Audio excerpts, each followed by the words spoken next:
It's my great honour to welcome you all. It is a very prestigious award. It means the world to me.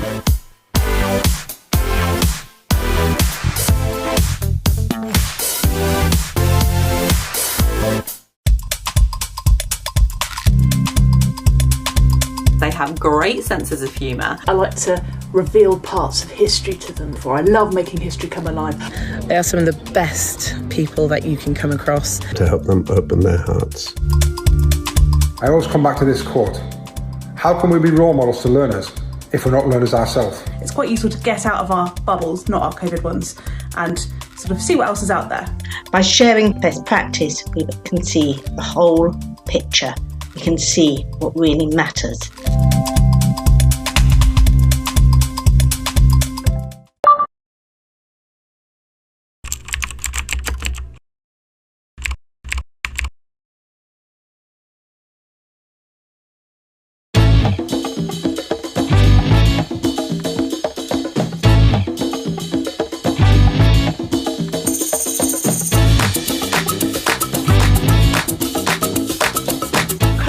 One of the biggest brains around. It's easy to forget how much has to happen behind the front lines.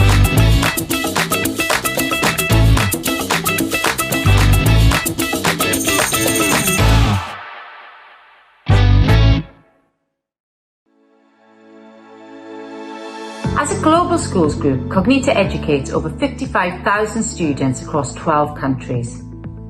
We're proud to be Wellbeing Partner at this year's Festival of Education, and we want to share the work that we're doing to prioritise children's well-being. This starts with a clear understanding of what well-being is. We looked at the evidence and created a simple Be Well charter that everyone can use day to day. It gives a clear definition of well-being and then focuses on the specific contributors that influence it.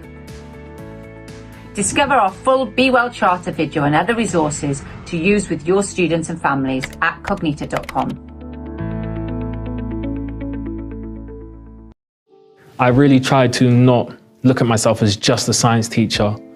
I feel like as a teacher, it's very important to help students grow and develop outside of your lessons. A single teacher believing in you and really believing in you. One teacher doing that can have a large impact, but if you have one or two or three all telling you that and really, really believing in it, it makes you feel like you can achieve anything in the world, honestly.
Welcome to this Festival of Education keynote session, part of the annual Festival of Education, taking place online from the 16th to the 30th of June. This year's festival is free for all teachers and educationalists across education in the UK and beyond. This has only been possible thanks to the support of our incredible partners. A huge thank you to our headline partner, Pearson, our festival partners, BBC Bitesize, Cognita and Teach First, our literary festival partner, Bloomsbury Publishing, and our organising partner, Wellington College, the home of the Festival of Education.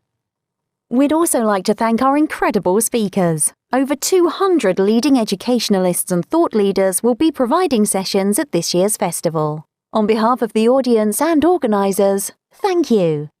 It's time to sit back and get set for our upcoming keynote session. If you wish to ask a question during this session, please head over to our Slido page to submit questions and vote for your favourites. Enjoy this Festival of Education keynote session.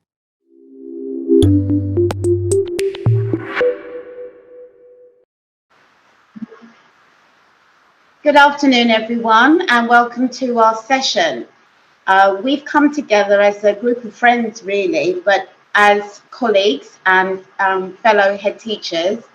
And we came together in various different ways. We've all been linked together as friends. I've known Carol for almost throughout my teaching career. We worked together in a girls' school in Lambeth.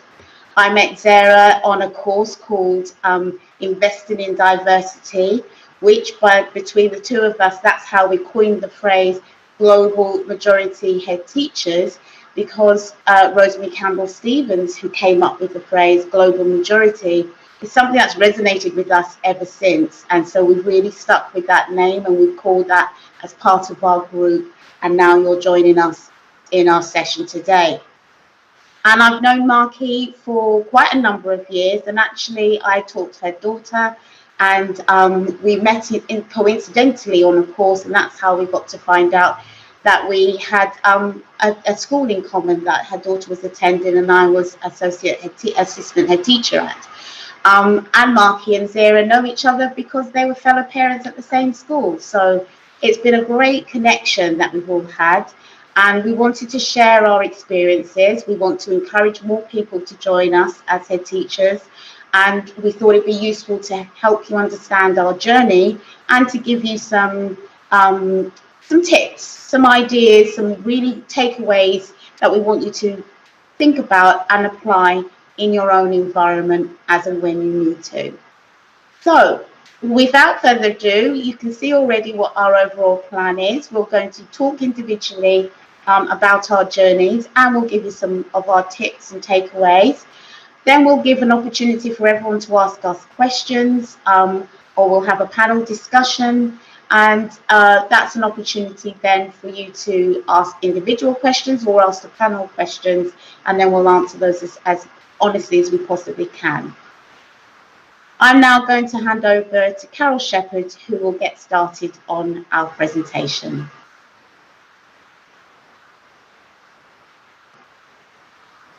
Right, thank you, Jo.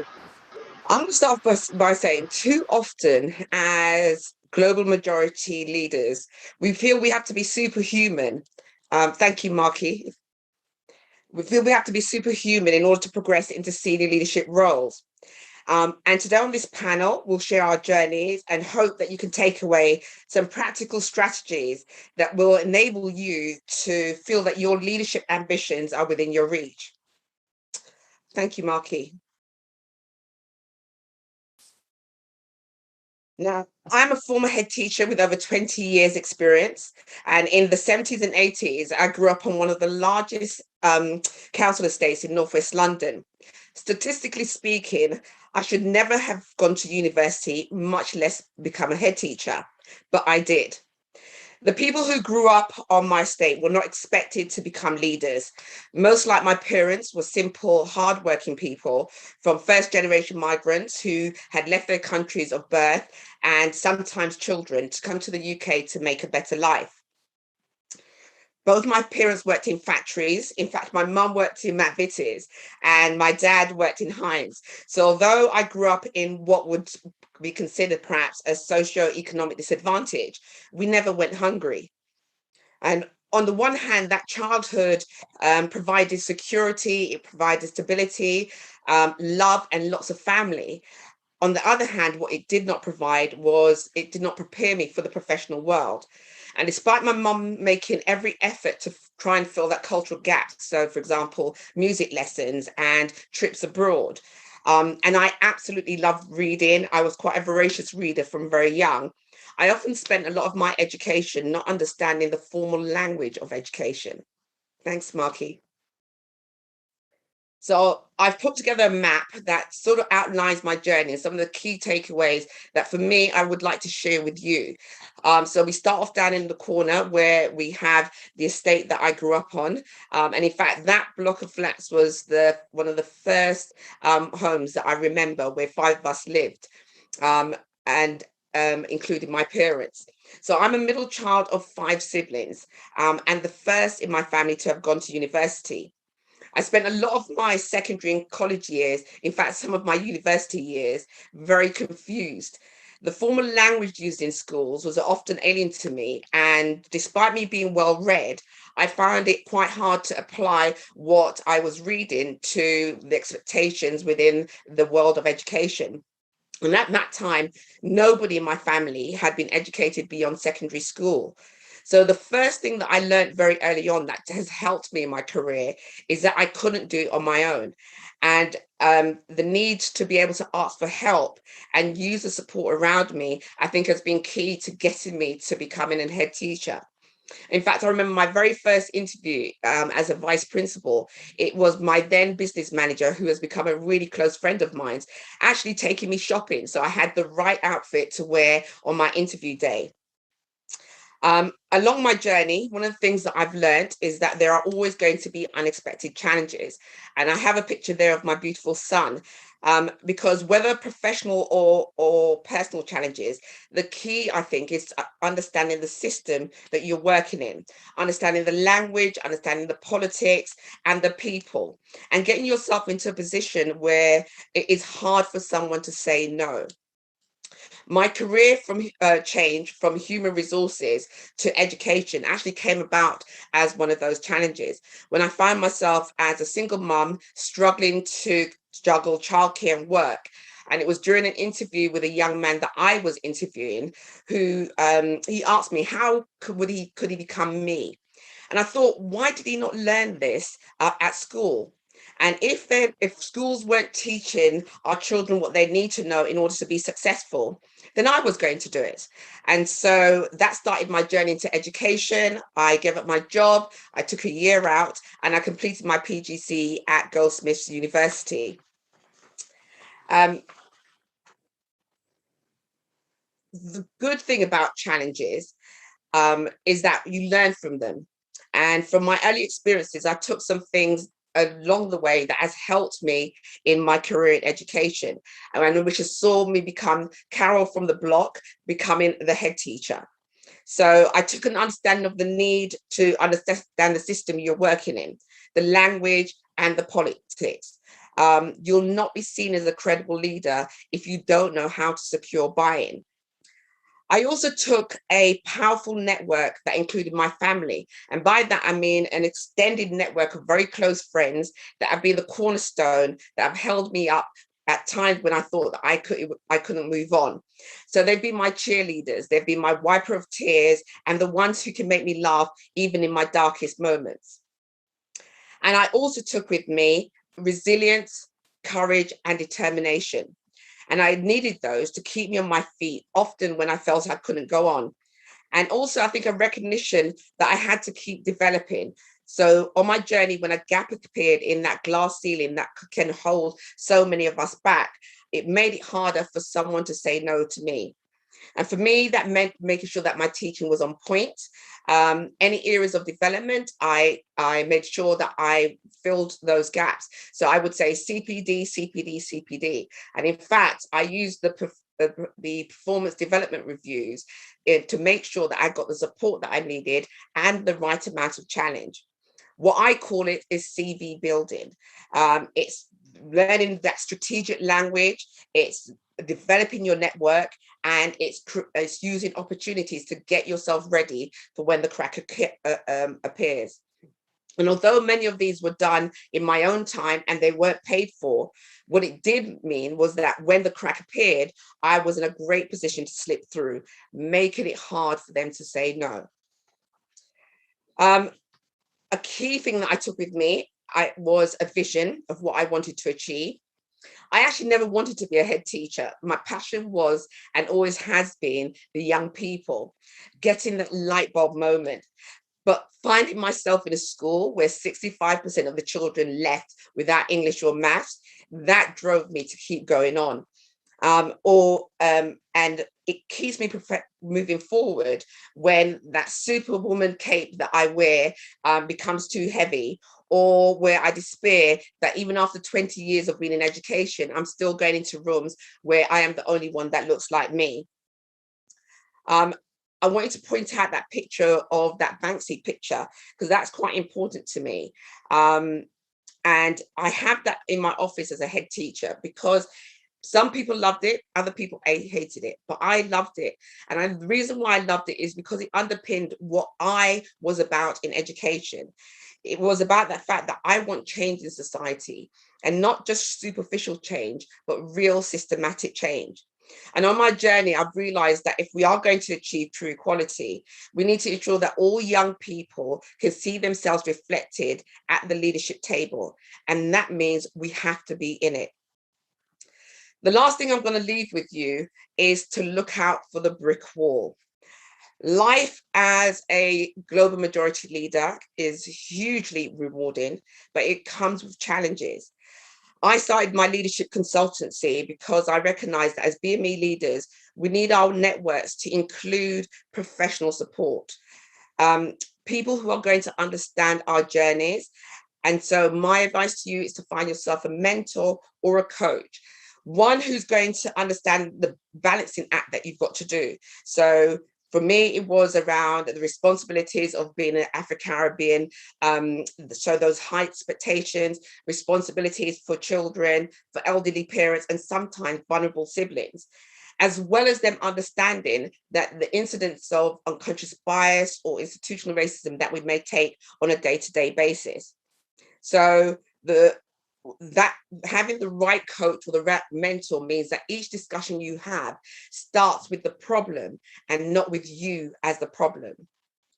So as I end my session, I ask myself, would I do it all again? You know, as CEO and founder of my own company, would you go back into education and become a head teacher again? And my answer simply is absolutely. Our children need to see people who look like us at the leadership table. And so the ultimate rewards far outweigh the challenges. So my name is Carol Shepherd. I am CEO and founder of CS Coaching and Development. And I thank you for listening. I'm going to pass you on to Josephine. Over to you, Jo. Thank you. Thank you, Carol. And I would say that my journey to headship begins with my parents. You will see them on the right-hand side. They're there with my two sisters, and they are on their journey to Nigeria.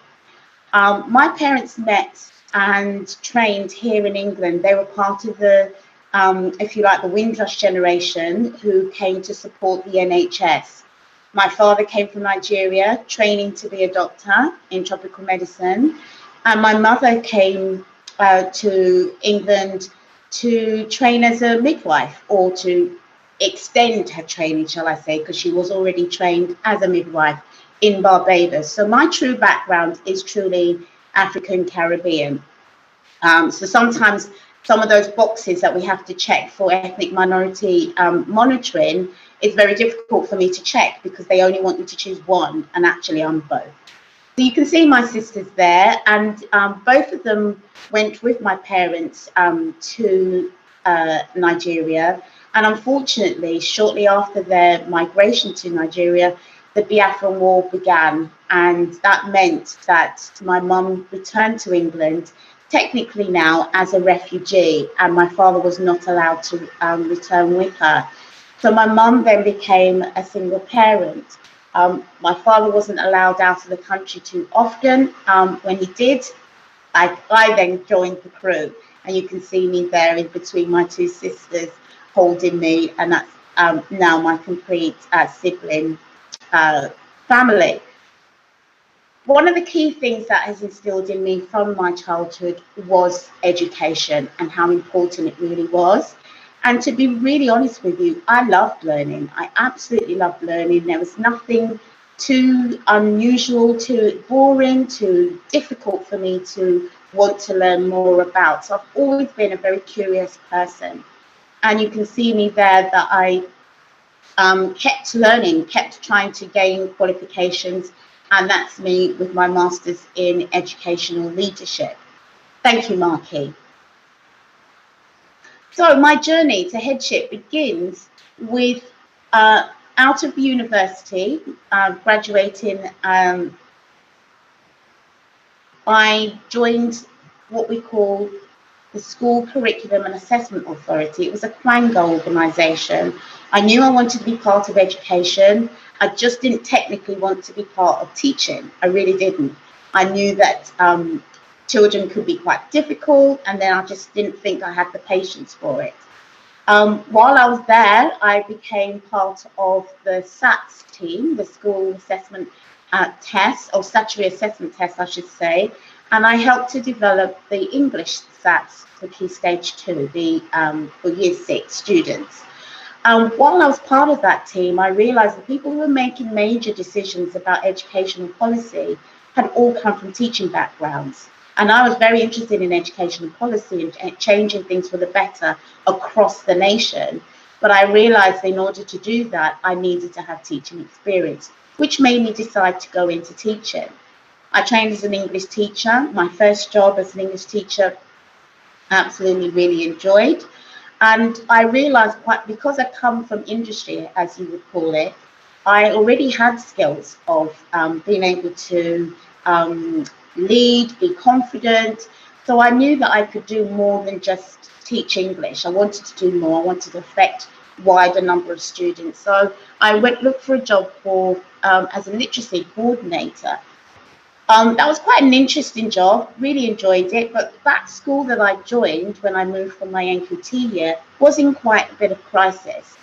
And because it was in crisis, I then took quite a few different leaps, as you can see there, to second in charge, then head of English, then senior teacher. And they were quite catastrophic, not catastrophic, sorry, atmospheric leaps. They were quite huge leaps in a short space of time. And I was quite relatively new to my career.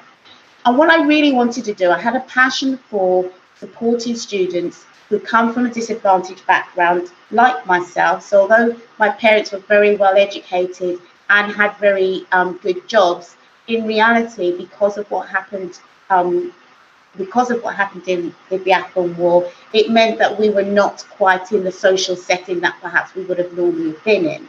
And because of that, I was very keen to make sure that I could make a difference to students who come from disadvantaged backgrounds. But I wanted to know my craft. I wanted to be able to make a positive difference, not just be part of the problem, if you like. So I decided once I was in those temporary roles that actually I wanted to learn what to do as a solid leader in education.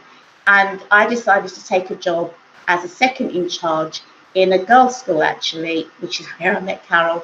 And part of that job was really to know how to lead well, to know how schools function when they're not in crisis, but also how I can impact change. And one of the key projects I got involved in was whole school literacy, culminating in a really fantastic spelling bee, I call it extravaganza. But it was really a passion for me to make sure that we were equipping all our students who come from disadvantaged backgrounds with the right language, with the right skills in order to succeed for the rest of their lives.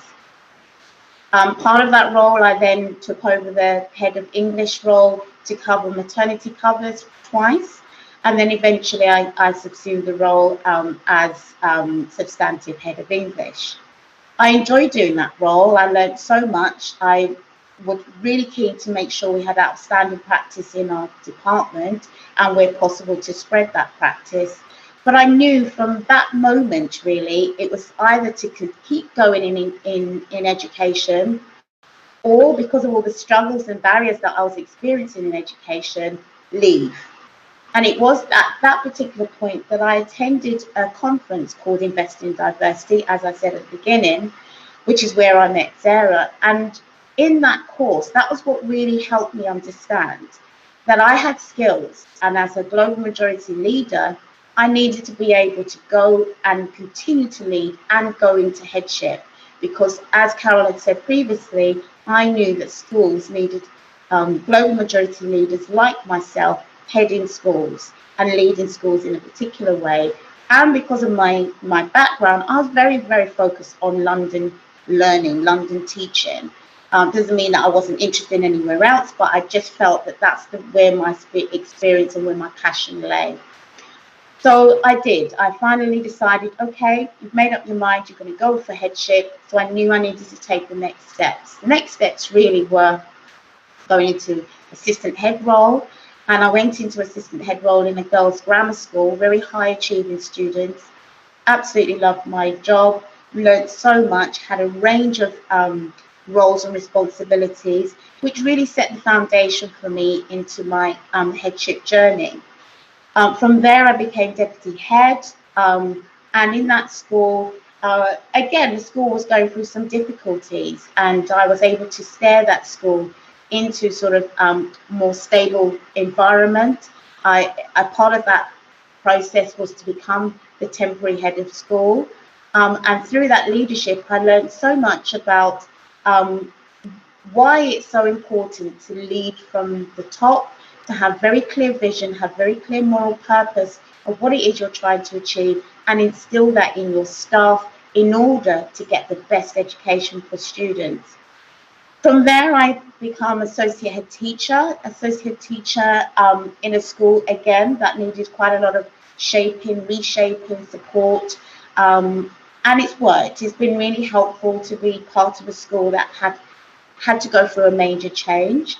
And through all those experiences, it's made me very clear and very confident in being able to lead a school. So I'm now a head teacher, or about to be a head teacher of another girls' school, and in this case, it will be in Lambeth.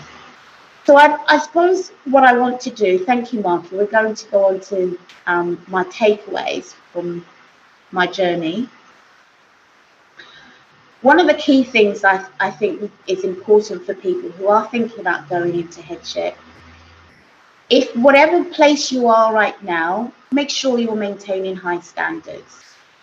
If you're a subject teacher, make sure you are an expert in that subject. Attend expert courses, become an examiner. That's one of the key things that really helped me understand how to get the best out of our students, how to prepare them well for examinations, and understand and give them the language which examiners are expecting to see and understand, so they got the better grades.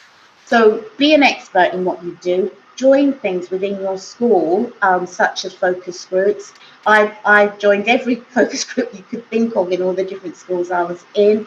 And I also was really keen on action research, which helped me then decide to go on to do a master's degree. But part of the action research was really looking at particular projects. One, for example, was how do boys learn English? How can we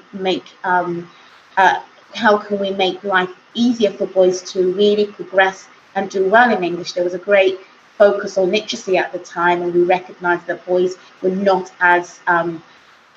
doing as well as girls in English and English reading and writing. And so the action research was really to look at what ways can we do to really improve boys' outcomes in English. Again, part of the high standards is networking.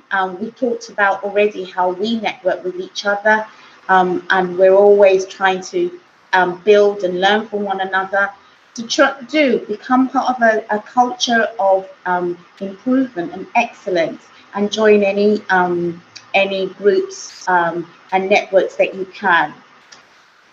I would also say, as part of your journey to headship, is set clear professional goals. Know what it is you want to achieve. As I said, my moment was when I was head of English, and I was starting to get really quite frustrated and concerned about education generally, and the barriers that I was experiencing as well, which made me feel like teaching was a bit too hard. But I did decide that I wanted to use my expertise, use the things that I've learned to enhance and improve schooling for students from particularly disadvantaged backgrounds. And in order to do that, I really felt it was important to set clear goals to achieve those.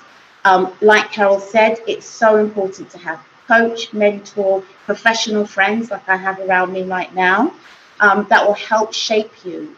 As Rosemary Campbell-Stevens said in the Investors in Diversity course, hone your craft. Have people around you that will hone your craft. And more importantly, this is my last takeaway, be focused.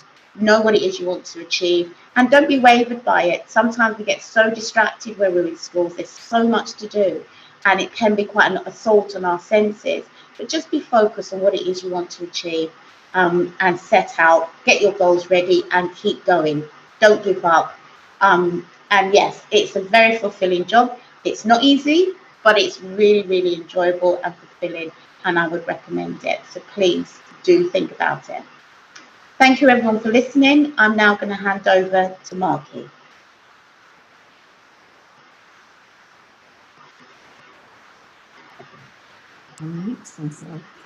Hello everybody, I hope everyone's well. My name is Markieu Safiatou Semigajane. That was my former name, it is now Hayden. I am born to first generation Gambian immigrant parents.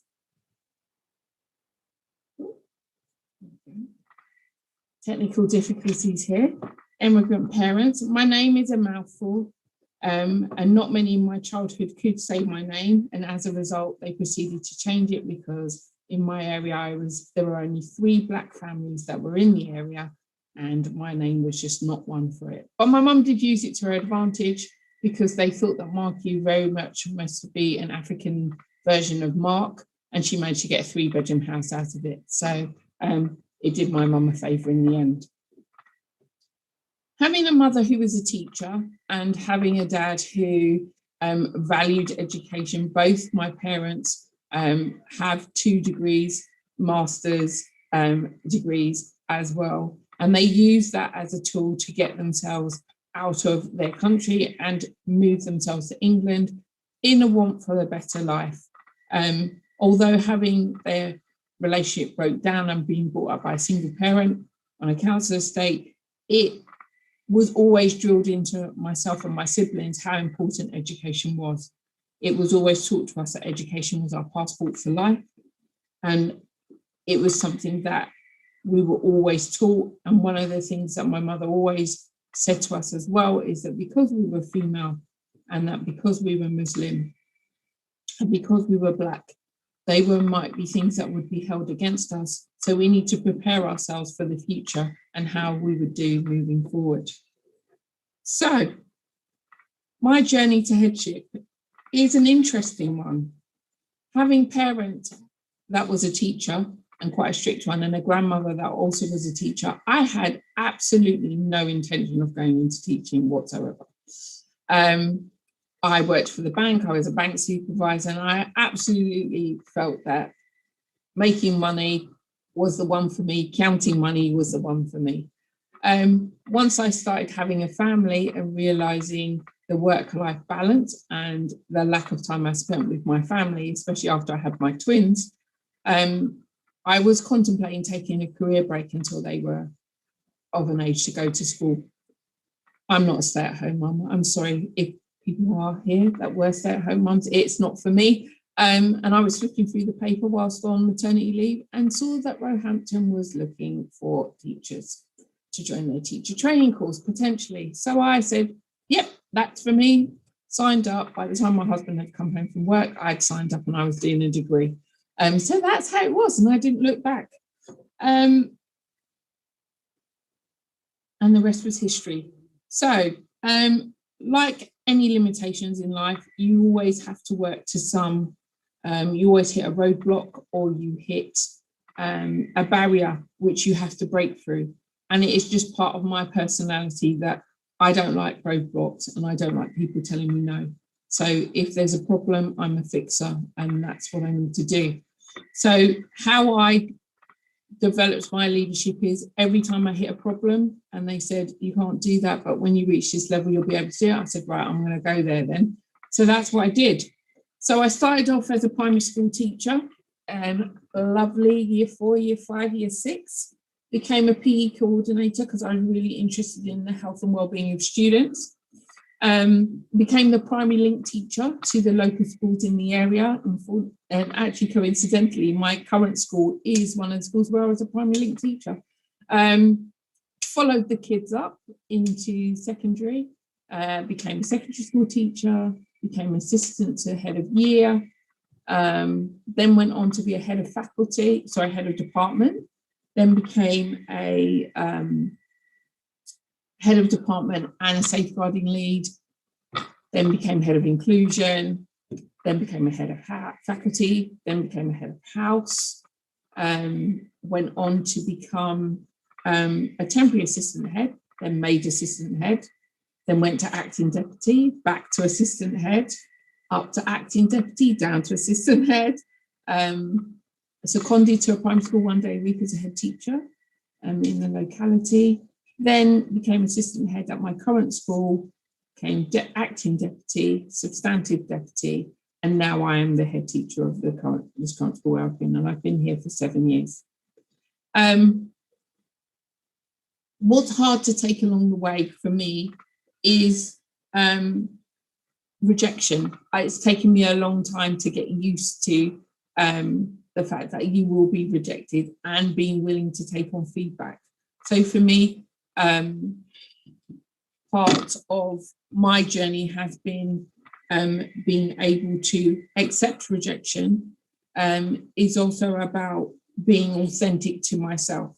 So every time I went for a job, I always thought that I'd need to change the way I was in order to fit in with the people around me. And what I learned along the way was, no, that's not it. I also did the Investing in Diversity course, but not in the same cohort as Josephine and Zehra. But one of the things that course really did teach me is about my own moral purpose and about how I need to be true to myself and my beliefs. One of the reasons that I became a teacher was in order to make better outcomes for my daughter. My daughter is gifted and talented, and she was talking at the age of 1, and she was reading and doing multiplications. And I remember getting a phone call from her nursery going, we really can't cope with her. She's too smart. She needs to go to school. So my daughter went to school a year early, and we paid for that. But obviously when she got to an age and we couldn't afford to pay for nursery anymore, she went to a normal state school, and they couldn't cope. And we often were down the school. They ended up having to provide work for her from the year 2 class, and she's in reception. So I remember having a really heated discussion with one of her teachers, and they said, if you think you can do it better, you can do it yourself. And I said, right, I'm on maternity leave. She's like, I can do this while I'm on maternity leave. And hey ho, that's the way it goes. And I've always been that way inclined. When I talk about being ready, it's about having those high expectations for yourself, and educate yourself and continue to learn. Don't lower your standards for anybody else, and don't be afraid to ask for help. You've got a number of colleagues around you, and you learn from them. You learn from people as to, there are certain people I've worked with that I've learned, that is not how I want to be. And there are other people I've worked with that is exactly how I want to be. And you learn along the way. With any interview or application, don't be afraid to ask for feedback. They're not always going to say yes to you, but always try to get feedback so that it can inform your thinking, it can inform your planning and how you move forward. Don't dump where you eat. Now, I learned this one through friends and colleagues, is that, in other words, try and leave whichever employer you work for on a positive or at least on a civil note, because you never know when you're going to need a reference, when you run into, education is a really small world. We found this out from this group alone, that we worked out how many connections that we all have. So just be mindful that, educators can be gossips too. So just be mindful of what you're leaving behind. I agree with my colleagues, getting a mentor and being proactive in your own development is 100% the right thing to do.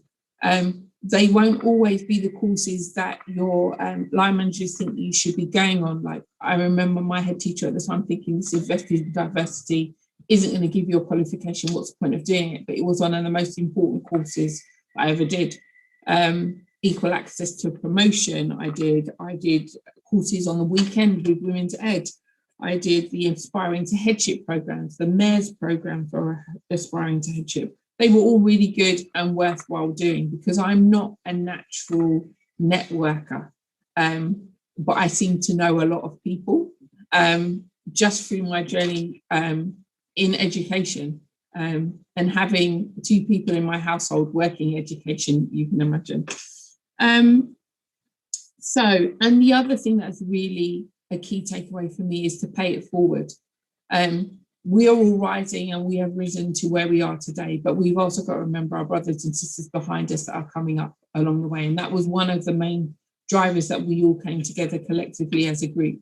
Obviously, Carol has formalized hers more, and she's actually got that as a consultancy, and I recommend her to anybody. But as a group, that is one thing that we are really conscious of, and we spend a lot of time supporting colleagues with their applications, doing mock interviews and things like that, just to help them be ready for the jobs that they want to go for. So that's a little bit from me. I am coming to the end of my first year of headship in a secondary setting. I have done it before in a primary setting, but if someone had asked me would I have taken on this headship in the start of a pandemic, I might have thought about it again for a second, but on the whole, I wouldn't change it for a minute. It has really widened my perspective and my thought process. So I am now going to hand over to Zehra, who's going to talk to you about her journey. Thanks, Markieu. Thank you so much.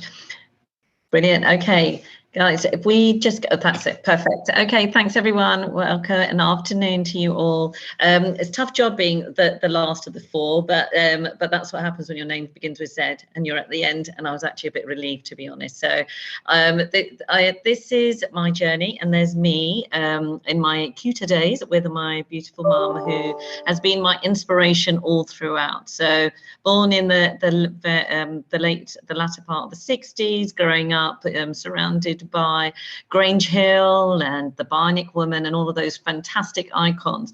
And when I think back to those days, they were happy days, but seeing our representation was difficult around, what we look like. And I remember feeling ever so grateful of good old Benji and Grange Hill, thinking, oh, there's a bit of diversity there and you can recognize it. And the in came for Fatima, who became a bane in my side because she was being bullied and being called Feeble Fatima, and my middle name happened to be Fatima. And then the kids and in the playground would be teasing me and calling me, and actually it was my mum's strength and conversations and support that really nurtured me to where I find myself today. That, she'd always said, you're always going to find people who are going to be like, who are going to be your distractions. And we've got to remain focused on what it is that we truly want. And her messages were really, really simple and still resonate with me today. There I am in my days now, surrounded by my 4 children.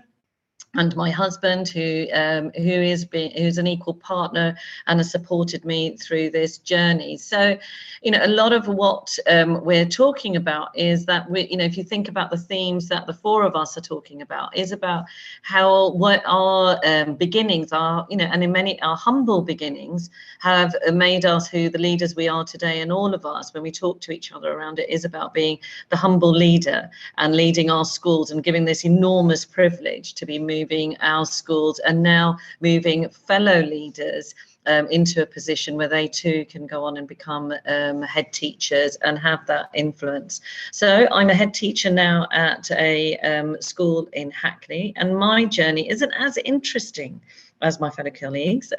Markieu, would you mind moving on to the next slide, please?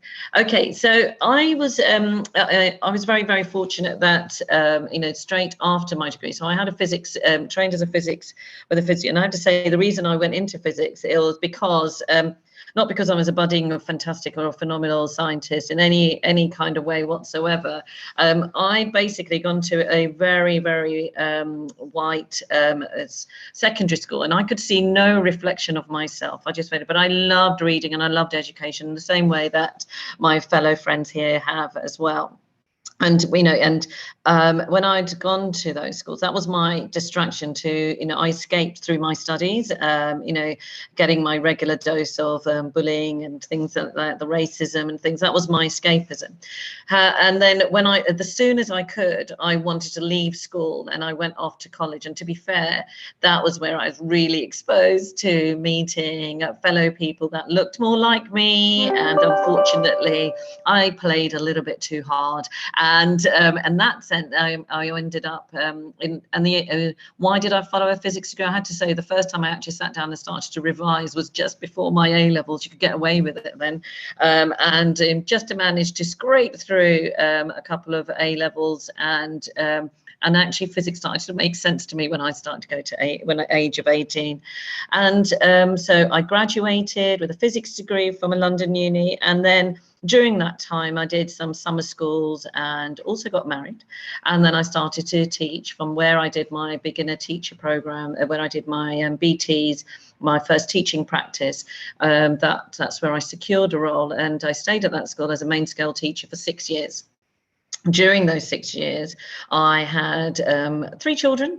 And interesting enough, on the first day of starting that, I had to tell my boss then that I was 3 months pregnant and had to take maternity leave. I didn't qualify for any kind of paid maternity leave. So, and that in that time was really like, you're starting a young family. What does that mean? Financial constraints and all of those. But all of those hardships, as my peers have said, have made us the women that we are today. And I suppose in a way, all of those themes run through when we are crisis management, because you have to have the hard stuff, you have to have the challenges in order for you to develop that resilience to be able to overcome.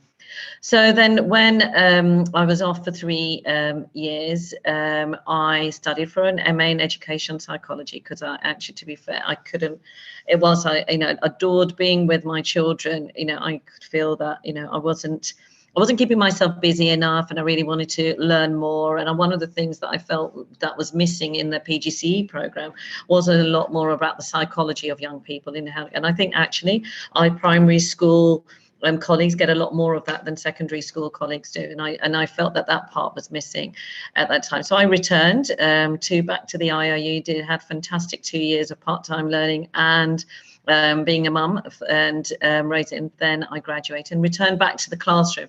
And I joined a grammar school, and it was for a day's worth of part-time teaching, which was spread across God knows how many days. It was like, it was a ridiculous thing to do. But obviously I was very generous with my time at that time. But I did that, and actually over time, I increased the time that I was there to the point that when I left there, I was an assistant head teacher. And, over the course of 10 years, I moved up from being a head of year, head of department, head of pastoral and so forth. And it was a really interesting time. Again, one of the things was the school leadership didn't really represent the really diverse makeup of the selective school. And it was really, really evident about how our young people, recognize that, and you spoke volumes to them, how they would really love it, to see your face there, and how when you're taking an assembly and all that made it really important to them. And then it was at this time that this flyer for investing in diversity came through. And I just picked it up, and I thought, actually, it was talking about needing more diverse leadership at headship level. And I hadn't really thought about being a head. And all I was really concerned about, and I still retain this, is always not looking at the next step, but also always perfecting where you are. because I'm a strong believer that when you put, when you keep perfecting those, what you're doing at this present time, opportunities come to you. And actually, I've been quite really lucky and fortunate the opportunities have come to me. So I was really blessed to meet my dear sister Josephine, who joins today at Investing in Diversity. I have to remember going to my head teacher then to say I'd really like to go on this course, and him being surprised that I wanted to be promoted and never seen me like that. And I suppose in a way, I think when sometimes we say that we get overlooked, sometimes I think we need to make sure we open the door.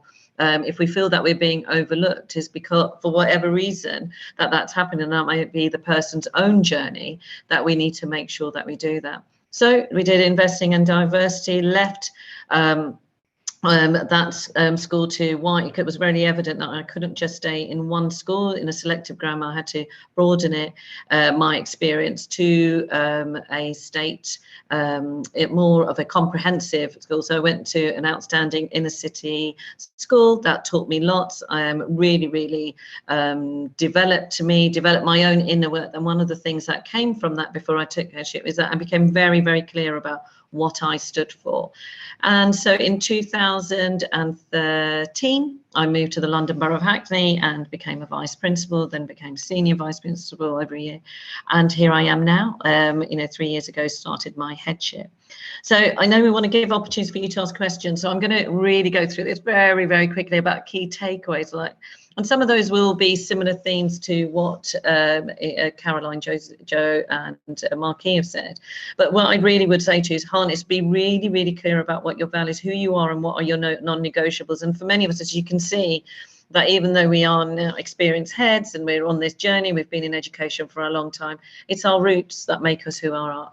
We've kept that real. We keep that. We talk about that. What makes us our parents. We are really blessed about our families. We're blessed. We count our blessings, and that's what keeps it real, keeps it human, and it enables us to touch hearts and minds. Because without our predecessors, we would be nothing, and without our future, we would be nothing. And we are all about high expectations for that future.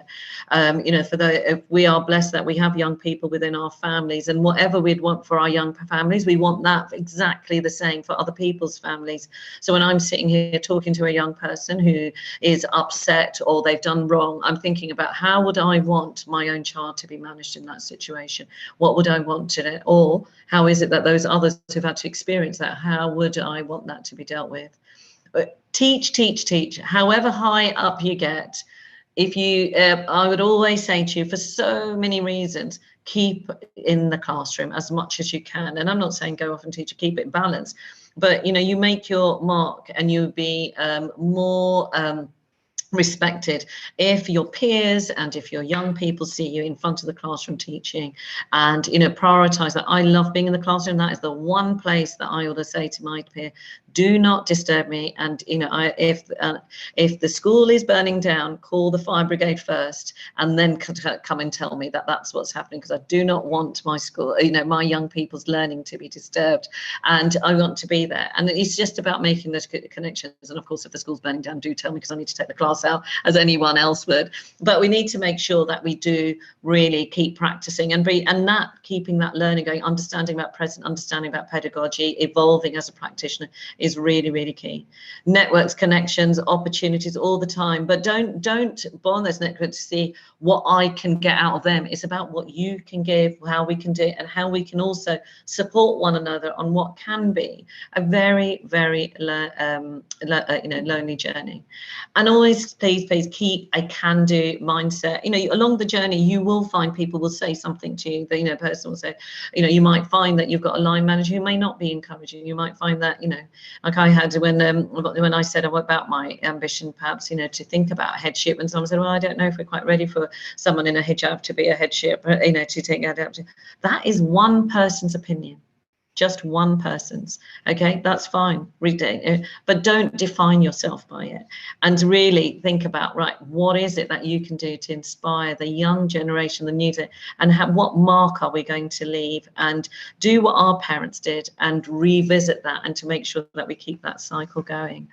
So I know I've gone on much longer than I anticipated. Sorry, I'm going to pass over, I think it's back to Joe now.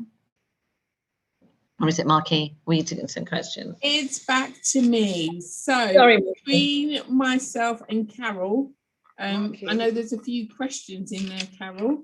Yeah, there are 2 questions. We've got about 5 minutes, so I'm going to go with a question from Yusuf first. Are we concerned about the impact COVID will have on the aspirations of global majority and their ambitions into educational leadership? So basically the impact of COVID. Anyone who wants to take that? Yeah, should I take that one? And then Go ahead. Yeah, sorry, it's getting in there.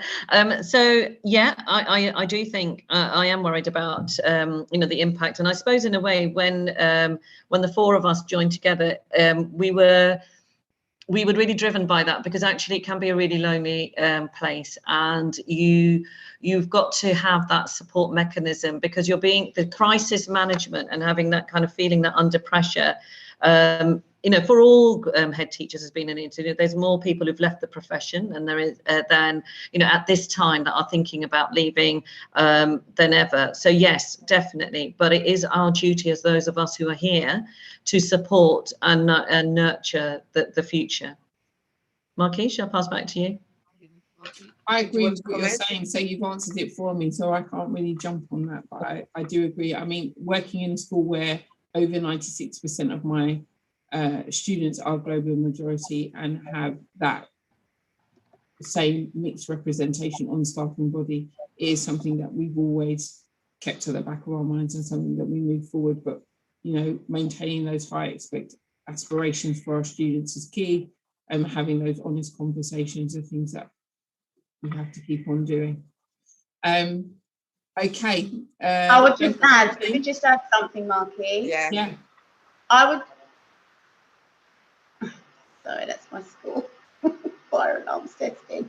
I'll go to you, Carol. You go ahead, and then I'll come back. Okay, all right, then no worries, Joe. You go and sort out the score.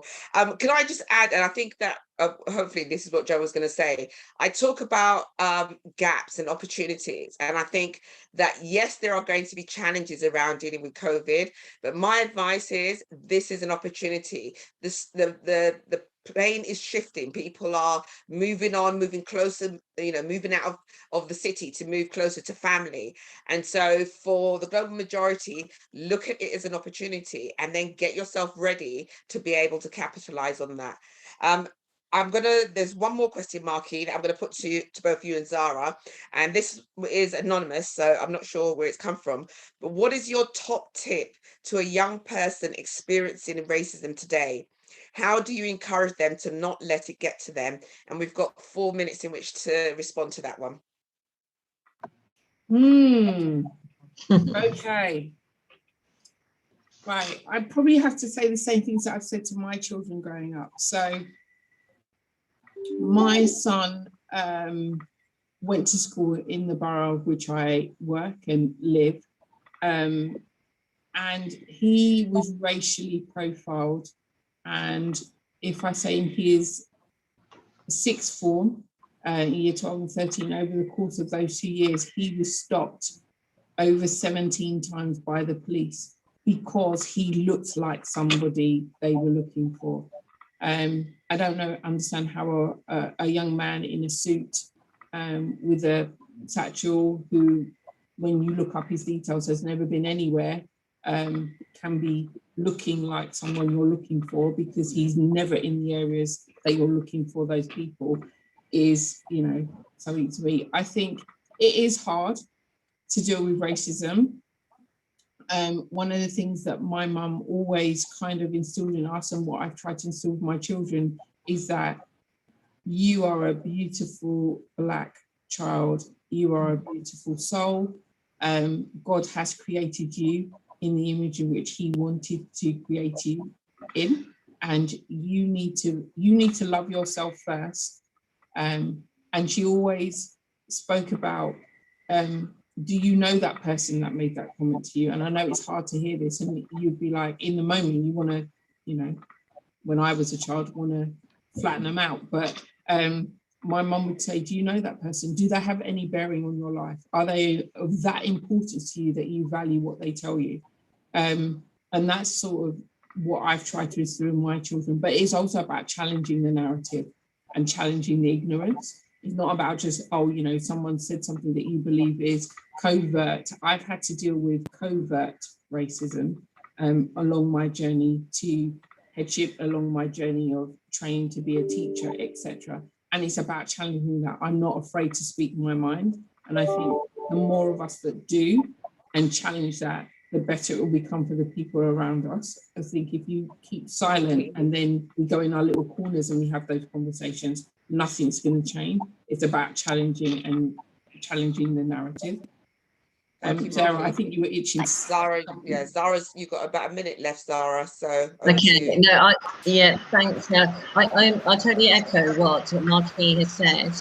But I'd also add to that is that we teach our young people to know their rights.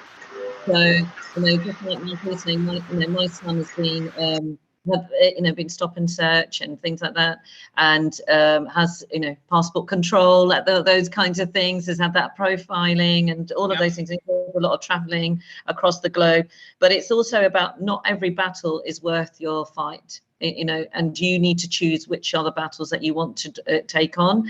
And that's the same with us. You know, there are times when, yeah, you know what, I'm going to call it out big and proper. And then there's times when I think, you know what, that's not worth me putting my time and energy into it. I can have a bigger impact on making sure that my policies, my practice, the way I walk the walk, and my language and all of those things affect change. But again, it's about harnessing those kind of relationships. My top tip is for them to know their rights. 100% know their rights, and that's within even the school environment, to know what the policies are. You know, has the school got an anti-racist policy? If not, why not? And then talk to the teachers, make it happen, and, you know, and reach out to show that this can, you know, this has to change. Okay, thank you very much, everyone. Thank you for listening, and I think we're over. Thank you. Thank you, everyone. Bye-bye.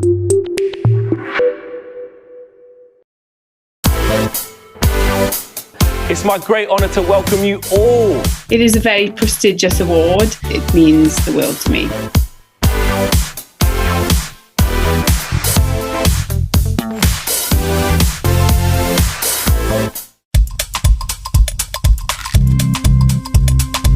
They have great senses of humour. I like to reveal parts of history to them, for I love making history come alive. They are some of the best people that you can come across. To help them open their hearts. I always come back to this quote. How can we be role models to learners if we're not learners ourselves? It's quite useful to get out of our bubbles, not our COVID ones, and sort of see what else is out there. By sharing best practice, we can see the whole picture. We can see what really matters.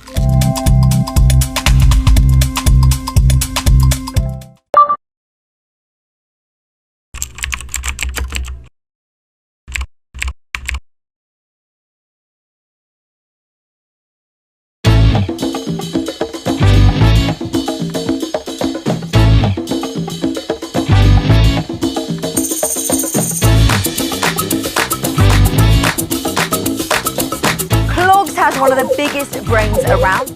It's easy to forget how much has to happen behind the front line.